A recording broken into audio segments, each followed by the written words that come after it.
Hi, good afternoon, Sir Craig. Good afternoon, viewers. I am a student of Negros Oriental State University under the College of Teacher Education, taking a Bachelor of Technology and Livelihood Education major in Home Economics.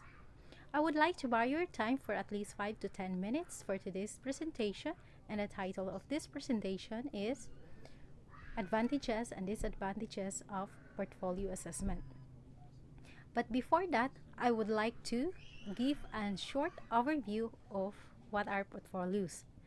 Portfolios are prominent use in art, architecture, modeling, photography, and journalism. They document proficiency, skill, style, and talent with examples of actual work.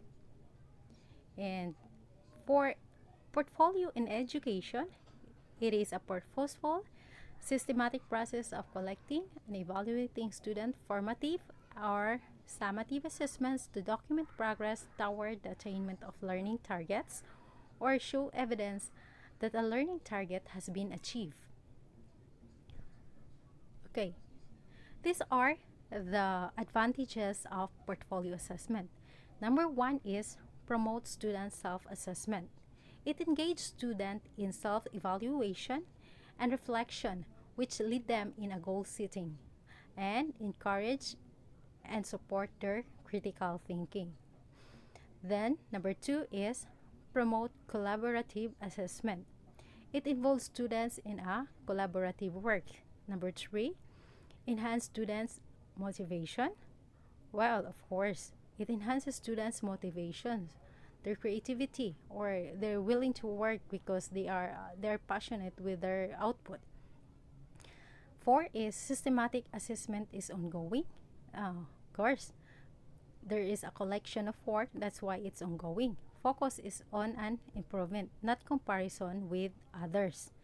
Then, focus is on student strength, what they can do. Okay, some students exert more effort to do well in their portfolio output to make it creative. And assessment process is individualized. Okay, this is an individual work. Then allow demonstration of unique accomplishment.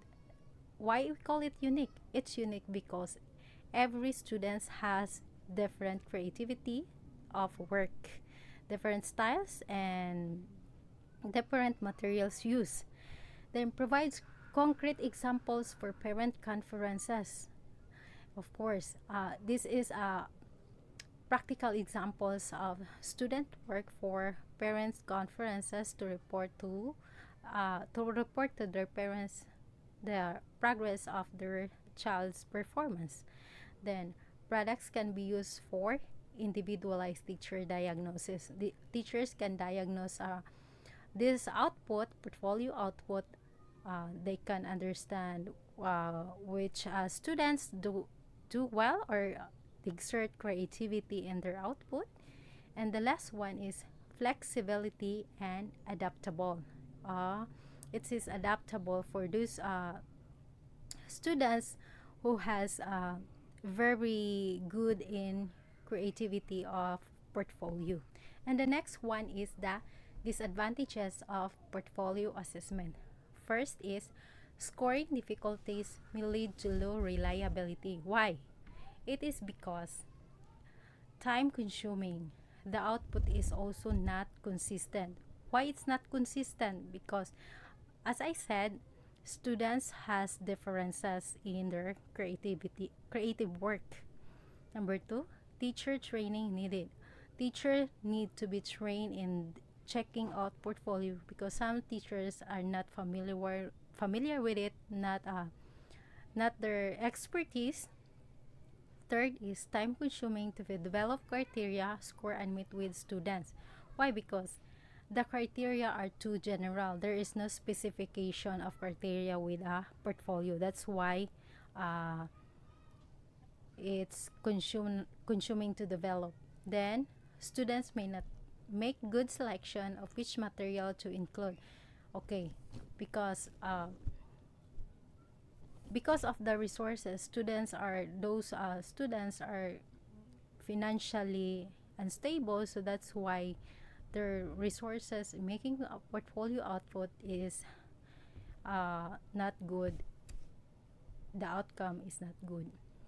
Next is sampling of students' product may lead to weak generalization. It's because the potential of generalizability are limited, which means that evidence of competency is needed for each learning target being evaluated.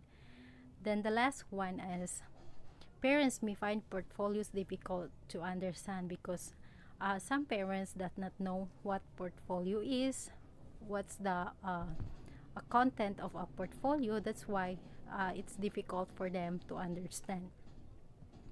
And the last slide will be an example of portfolio assessment. I have two example here. Collection of students' creative writing. It could be an essay or a poem. And collection of students' laboratory reports. These are some example of this, especially in our majors. In TLE major, we tend to collect laboratory reports for our from from the start of the semester until the end of the semester. Okay.